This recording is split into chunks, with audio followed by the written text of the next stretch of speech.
Bonjour tout le monde. Dans cette vidéo, nous allons résoudre un problème de mathématiques. Donc ici, on veut trouver un nombre entier naturel qui est impair. Et on sait aussi qu'il est le plus petit entier naturel composé de 3 chiffres qui est à la fois divisible par 5 et par 9.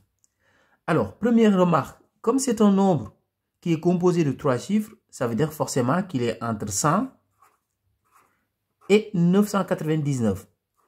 Mais vous allez voir avec la technique qu'on va utiliser qu'on n'a pas besoin d'aller jusqu'à 999.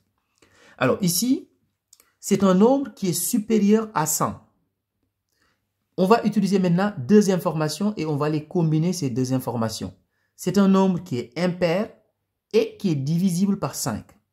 D'abord, on sait qu'un nombre est divisible par 5 si son chiffre des unités est 0 ou 5.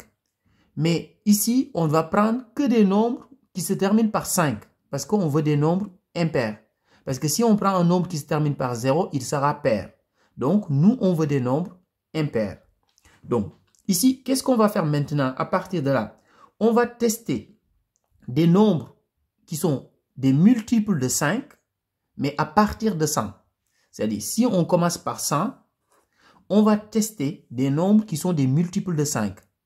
Et parmi ces multiples de 5, on va prendre le premier qui sera un multiple de 9. Donc ici, le premier qu'on va tester, c'est 105. Donc 100 est un nombre pair. Donc le premier qu'on va tester, c'est 105. Alors je vous rappelle les critères de divisibilité par 9.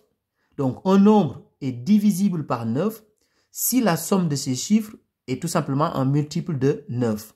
Donc est-ce que 105 est un multiple de 9? Donc on va faire la somme des chiffres.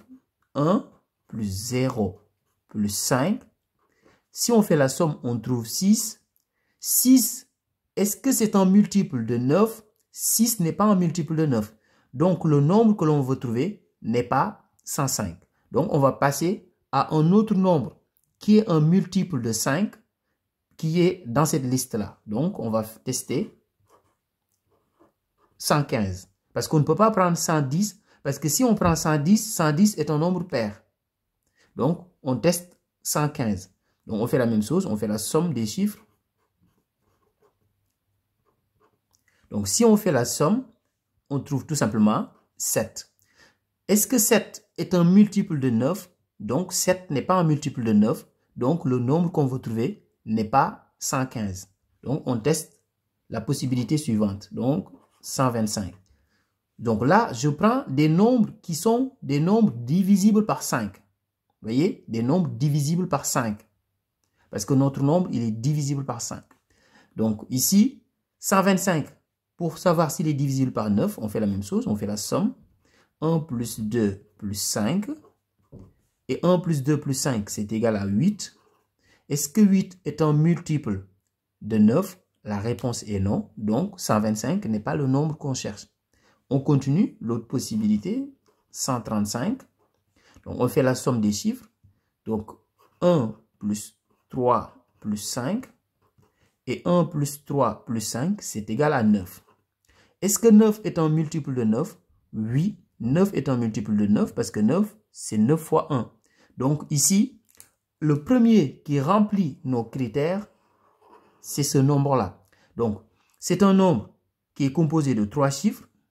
C'est un nombre impair, c'est un nombre divisible par 5, il se termine par 5, et on vient de montrer qu'il est aussi divisible par 9. Donc finalement, le nombre qu'on veut trouver, c'est bien celui-là. Donc ici, 135 est le nombre, puisqu'il est, comme je l'ai dit tout à l'heure, divisible par 5, divisible par 9, impair et composé de 3 chiffres. Au revoir.